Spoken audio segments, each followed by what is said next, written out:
আসসালামু আলাইকুম। গতকালকে আমাদের সেনাপ্রধান যে বক্তব্য দিয়েছেন, সম্মানিত সেনাপ্রধানের বক্তব্য প্রচারিত হওয়ার পর আমরা দেখেছি যে সেনাপ্রধানের এই বক্তব্যের পক্ষে বিপক্ষে নানা ধরনের বিশ্লেষণ, নানা ধরনের মতামত কিন্তু সামাজিক যোগাযোগ মাধ্যমগুলোতে প্রচার হওয়া শুরু হয়েছে। যদিও সামাজিক যোগাযোগ মাধ্যমে বাস্তবতার ভিত্তিতে যে সংবাদগুলো প্রচারিত হয় বা যারা এই সংবাদগুলো প্রচার করেন তাদের মধ্যে এক ধরনের রাজনৈতিক থিওরি কাজ করে। কেউ এখানে হচ্ছে আওয়ামী লীগের পক্ষ নিয়ে টুকটাক কথাবার্তা বলেন, কেউ হচ্ছে নিরপেক্ষ ভূমিকায় থেকে কথা বলেন, আবার কেউ ধরেন আওয়ামী লীগ এন্টি আওয়ামী লীগ বা আওয়ামী লীগের বিপক্ষে কথাবার্তা বলতে গিয়ে দেখা যাচ্ছে যে তারা বিএনপি কিংবা অন্যান্য রাজনৈতিক দলগুলোর সমর্থনের কাতারে চলে যান।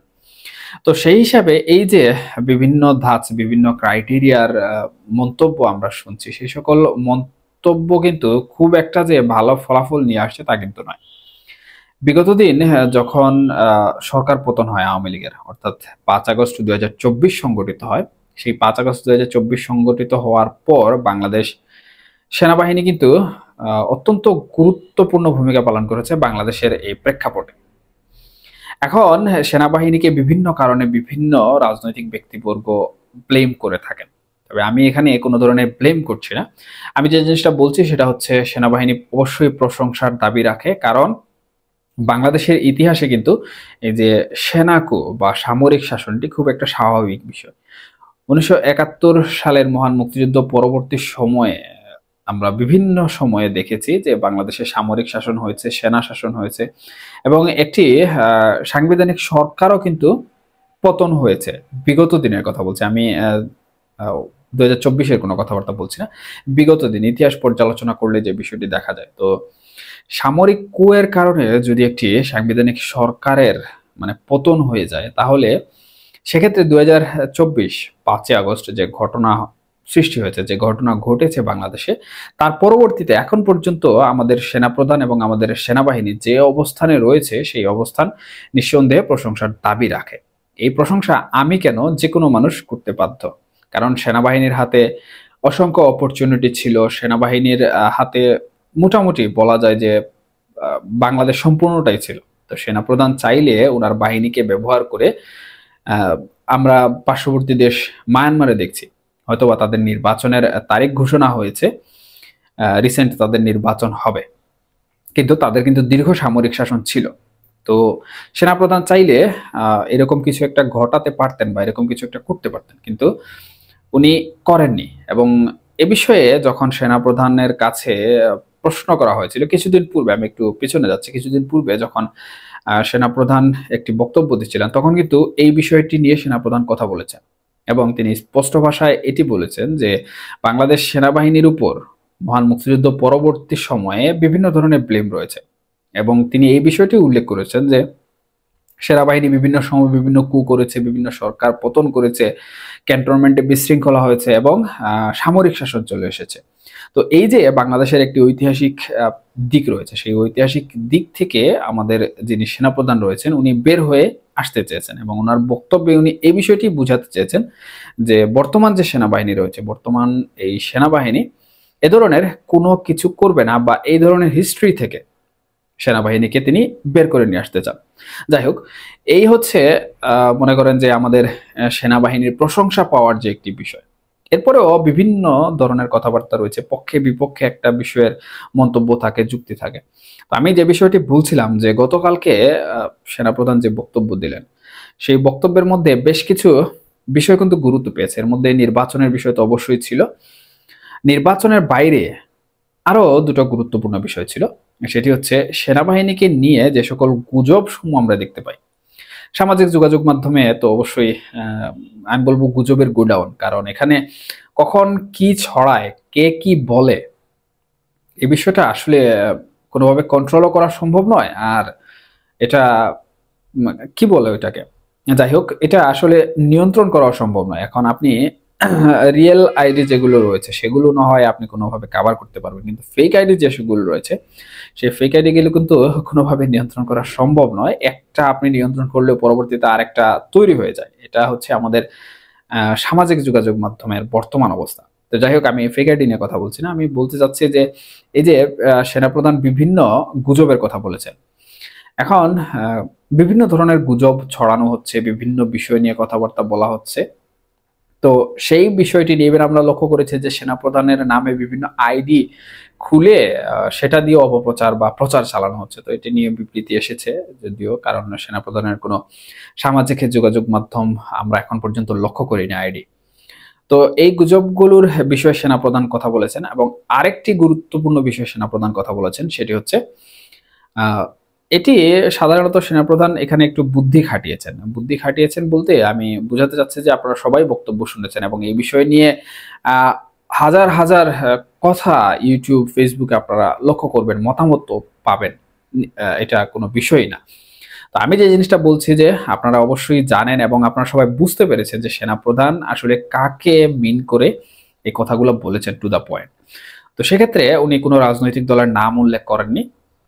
উনি বলেছেন যে যারা সেনাবাহিনী, সেনাপ্রধান নিয়ে বিভিন্ন ধরনের কথাবার্তা বলে, গালিগালাজ করে, তাদের বয়স কম, এবং তারা হচ্ছেন আমাদের যিনি সেনাপ্রধান রয়েছেন, সেনাপ্রধানের সন্তান সমতুল্য, বা হচ্ছেন যারা বয়স্ক আমাদের রয়েছেন, জ্যেষ্ঠ যারা সেনাবাহিনীতে দায়িত্বরত রয়েছেন তাদের সন্তান সমতুল্য। এটা খুবই স্বাভাবিক একটা বিষয়, কারণ যে জেনারেশন থেকে সেনাপ্রধান বা সেনাবাহিনী, যদিও সেনাবাহিনীর কমপ্লিট যে স্ট্রাকচার রয়েছে সেই স্ট্রাকচারকে কিন্তু একজন ব্যক্তিই লিড করছেন, এবং তিনি হচ্ছেন সেনাপ্রধান। সুতরাং সেনাবাহিনী নিয়ে কোনো কথা বলা মানে সেটা সেনাপ্রধানকে নিয়ে বলা, এবং সেনাপ্রধানকে নিয়ে কোনো কথা বলা মানে সেটা আলটিমেটলি সেনাবাহিনীকে নিয়ে বলা। এটাই স্বাভাবিক বিষয়, কারণ একজন মানুষ একটা জিনিসকে যদি লিড করে তাহলে এর লায়াবিলিটিও কিন্তু তাকে নিতে হয়, সেটা সম্মানের হোক অসম্মানের হোক। তো সেই হিসাবে এনসিপির নেতৃবৃন্দরা কিছুদিন পূর্বে প্রথমে বলা হয়েছিল যে হচ্ছে ক্যান্টনমেন্ট উড়িয়ে দেওয়া হবে, ক্যান্টনমেন্ট ঘুরিয়ে দেওয়া হবে, এই ধরনের কথাবার্তা। এর পরবর্তীতে আমরা দেখলাম যে ডিজিএফআই যে গোয়েন্দা সংস্থা রয়েছে সেনাবাহিনীর, সেটি ভেঙে ফেলা হবে, এই ধরনের হুমকি দুমকি কিন্তু বাংলাদেশে 5ই আগস্টের পরবর্তী সময় আমরা ব্যাপকভাবে শুনেছি, লক্ষ্য করেছি। তো এখানে এর পূর্বে আরেকটি বিষয় আছে, সেটা হচ্ছে যে এই যে যারা এই সকল বক্তব্য দিয়েছে তাদেরকে কিন্তু একসময় সেনাপ্রধান, সেনাবাহিনী নিজ দায়িত্বে কাঁধে তুলে নিয়েছিলেন। হ্যাঁ, আমাদের অবশ্যই মনে থাকার কথা যে 5ই আগস্ট পরবর্তী সময়ে কোনো একটা জায়গায় নাহিদ ইসলামকে সেনাবাহিনী কাঁধে তুলে নিয়েছিল মাইক্রোফোন দিয়ে কথা বলা দেওয়ার জন্য। কিন্তু যাদেরকে কাঁধে তুলে নিয়েছিল তারাই যখন ক্যান্টনমেন্ট উড়িয়ে দেওয়ার মতো হুমকি দেয়, সেনা নিবাস ভেঙে দেওয়ার জন্য ডিজিএফআই ভেঙে ফেলার মতো কথাবার্তা বলে, তখন স্বাভাবিকভাবেই মানুষের মধ্যে কিন্তু নানা ধরনের প্রশ্ন তৈরি হয় যে এক্স্যাক্টলি কি হতে চলেছে বা কি হচ্ছে, বা সেনাবাহিনী এই বিষয়ে কোনো কথা কেন বলছে না। তো এই যে বক্তব্য আসলো, বক্তব্য দেওয়ার পরও কিন্তু ভিন্ন প্রতিক্রিয়া এসেছে, আমি বারবারই বলার চেষ্টা করছি। তো এখানে প্রথম যে প্রতিক্রিয়াটি এসেছে সেটি হচ্ছে, অনেকেই এখানে দাবি করছেন যে সেনাপ্রধান এত নমনীয় কেন, যেখানে বাংলাদেশের প্রত্যেকটা মানুষ সেনাবাহিনীকে সম্মান করে, সেখানে সেনাপ্রধান এত নমনীয় কিভাবে হতে পারছেন, এর পিছনে কি কারণ রয়েছে। তো কারণ হিসাবে আমি সামাজিক যোগাযোগ মাধ্যমে দেখলাম যে কেউ কেউ বলছেন যে এনসিপি যে রাজনৈতিক দলটি রয়েছে, সেই রাজনৈতিক দলটি নাকি হচ্ছে সেনাপ্রধান ওয়াকার বা ক্যান্টনমেন্ট থেকে সৃষ্ট, এবং ডক্টর ইউনূসকে হচ্ছে সিম্পলি মানে সামনে রাখা হয়েছে যাতে জনগণ সেনাপ্রধানকে ব্লেম করতে না পারে। তো এই ধরনের মতামত যখন সামাজিক যোগাযোগ মাধ্যমে মানুষ উদ্ভটভাবে লিখে, তখন কিন্তু বাংলাদেশের যারা মানুষ রয়েছে সবাই তো আর ধরেন আপনাদের মতো বুদ্ধিমান না, কিংবা নিজের বুদ্ধি খাটিয়ে বাছ বিচার করতে পারে না। বাংলাদেশে কিন্তু 100 ভাগ মানুষের মধ্যে আমি মনে করি যে 60 থেকে 70% মানুষ এখন পর্যন্ত কোনো ধরনের বাছ বিচার করে না। যদি বাছ বিচার করতো তাহলে এই যে গোলাম মাওলা রনি এবং সাংবাদিক ইলিয়াস হোসেনের মধ্যে যে সামাজিক যোগাযোগ মাধ্যমে যে অপ্রীতিকর ঘটনাগুলো ঘটছে, সেই ঘটনাগুলো কিন্তু ঘটতো না কখনো। তো এই যে বাছ বিচার করে না, বাছ বিচার না করার কারণে কিন্তু মানুষ যদি বলে যে এনসিপি সেনাপ্রধানের দল, তখন সেই বিষয়টি কিন্তু বিশ্বাস করে ফেলে।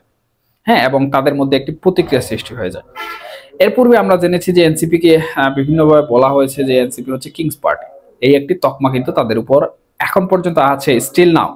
হ্যাঁ, এবং এখন প্রসঙ্গগত কথা বলতে গেলে আসলে বিভিন্ন কথা চলে আসে। আর আমি সাধারণত একটি নির্দিষ্ট খবরের উপর কথাবার্তা বলি। আমি এভাবে কথা খুবই কম বলার চেষ্টা করি। যাই হোক, তো যে জিনিসটা বলছিলাম, এই যে সেনাপ্রধান এত নমনীয় হলেন, এত নমনীয় হওয়ার কিন্তু আসলে কোনো কারণ নেই। এটা যখন সেনাপ্রধান, ক্যান্টনমেন্ট এবং সেনাবাহিনী রাষ্ট্রের সর্বোচ্চ বাহিনীর উপর যখন চলে আসে, তখন এত নমনীয় হওয়ার তো কোনো কারণ নেই। তার মানে আমি বলছি না যে এনসিপির নেতাদের ধরে আনেন, ওনাদের কিছু একটা পানিশমেন্ট দেন, আমি এটা বলছি না। বাট এটা হ্যান্ডেল করার জন্য এত নমনীয় ভাবে যদি বক্তব্য দেন, তাহলে আজকে এনসিপি এনসিপির নেতৃবৃন্দরা এ ধরনের বক্তব্য দিচ্ছেন, কালকে আমি এখন যেভাবে ডিউ রেসপেক্ট দিয়ে কথা বলছি, আমি কালকে হয়তো আমার অন ক্যামেরার সামনে আমি সেনাবাহিনীকে এই সম্মানটুকু দিব না। আমার কথা বাদ দিলাম, অন্য কেউ, রাষ্ট্রের জনগণ এখনো কিন্তু সবাই সেনাবাহিনীকে সম্মান করে। তো সেই সম্মানটার ভিত নষ্ট হয়ে যাবে, সেই সম্মানটা থাকবে না। সেনাবাহিনী নিয়ে মানুষ যেভাবে রেসপেক্ট দিয়ে কথা বলে, সেই রেসপেক্টটা হারিয়ে যাবে। তো এত নমনীয় ভাবে তো কথা বলার প্রয়োজন না। এখানে মানুষ কি বলছে না বলছে যে এনসিপি সেনাবাহিনীর দল, সেনাপ্রধানের দল, আমি সেনাবাহিনী বলছি বারবার, দুঃখিত, সেনাপ্রধানের দল, হ্যাঁ, এইসব আসলে অবাঞ্ছিত কথাবার্তা। আমি এইসব বিশ্বাসও করি না, এইসব আমি প্রচারও করছি না। আমি শুধু সামাজিক যোগাযোগ মাধ্যমে পাওয়া কথাগুলো বলছি। এই যে ব্লেমগুলো ছড়াচ্ছে, এই ব্লেমগুলো ছড়ানোর পর কিন্তু সেনাবাহিনীর ভাবমূর্তি নষ্ট হচ্ছে। আর বড় যে বিষয় সেটি হচ্ছে, সাধারণ জনগণ সেনাবাহিনীর প্রতি যে আস্থা রাখে, যে ভরসা রাখে, আমরা সেনাবাহিনীকে যে পরিমাণে ভালোবাসি, যে পরিমাণ শ্রদ্ধা করি, সেই শ্রদ্ধাটা কিন্তু নষ্ট হয়ে যাবে। সুতরাং এই সকল বিষয়গুলো যদি সব সময় আমাদের সেনাপ্রধান এত নমনীয়ভাবে দেখেন, তাহলে ভবিষ্যৎ কিন্তু খুব একটা সুখকর হবে বলে মনে হচ্ছে না। তো আমি আবারও অনুরোধ করছি যে আমাদের যিনি সম্মানিত সেনাপ্রধান রয়েছেন, সেনাপ্রধান আমাদের এই রাষ্ট্রীয় যে বাহিনী পরিচালনা করছেন, সর্বোচ্চ বাহিনী, এই বাহিনীটাকে এমন কোনো একটা বাহিনীতে পরিণত করার প্রয়োজন নেই, যাতে করে আমার মতো সাধারণ জনগণ সেনাবাহিনীর ক্যান্টনমেন্ট উড়িয়ে দেওয়ার মতো কথা বলার সাহস পেয়ে যায়। আমি এখানে সাহসের কথা বলছি, অবশ্যই সাহসের কথা বলা প্রয়োজন, কারণ সেনাবাহিনীকে আমার ভয় থাকা উচিত। আমার রাষ্ট্রের সর্বোচ্চ বাহিনীকে আমি ভয় যদি না পাই, তাহলে যখন ইন কেস অফ ইমার্জেন্সি, যখন বহির্বিশ্বের শত্রুর সাথে কোনো ধরনের লড়াই সংগ্রামের সৃষ্টি হবে, তখন তারা তো আমাদের সেনাবাহিনীকে ভয় পাবে না। কারণ তারা বলবে যে তাদের দেশের নাগরিকরা তাদের ক্যান্টনমেন্ট উড়িয়ে দিতে চাচ্ছে, তাদের গোয়েন্দা সংস্থা ডিজিএফআই উড়িয়ে দিতে চাচ্ছে, ভেঙে দিতে চাচ্ছে। তার মানে তাদের দেশের নাগরিকরাই তাদের সেনাবাহিনীকে ভয় পাচ্ছে না, তাদের বাহিনীকে সম্মান করছে না। তার মানে তারা অবশ্যই দুর্বল, তাদের করার কোনো ক্ষমতা নেই। তখন তারাও কিন্তু এই ভয়টা পাবে না। এখন আমাদের সেনাবাহিনীর কি আছে না আছে সেটা তো আমাদের সেনাবাহিনী ভালো জানে, আমাদের সরকার ভালো জানে, এই বাহিনী যারা পরিচালনা করছেন তারা ভালো জানে। এবং আমি আহ নিশ্চিতভাবে বলতে পারি যে আমাদের সেনাবাহিনীর যে পরিমাণ সম্মান রয়েছে, যে পরিমাণ বীরত্ব রয়েছে, তা অন্য কোনো সেনাবাহিনীর, অর্থাৎ আমাদের ক্লাসের যে কান্ট্রিগুলো রয়েছে সেই কান্ট্রিগুলোর সেনাবাহিনীর মধ্যে নেই। হ্যাঁ, আমরাই উন্নত, আমাদের সম্মান বেশি, আমাদের বাহিনীর রেসপেক্ট বেশি, আমাদের বাহিনীর কথাবার্তা চর্চাও বেশি।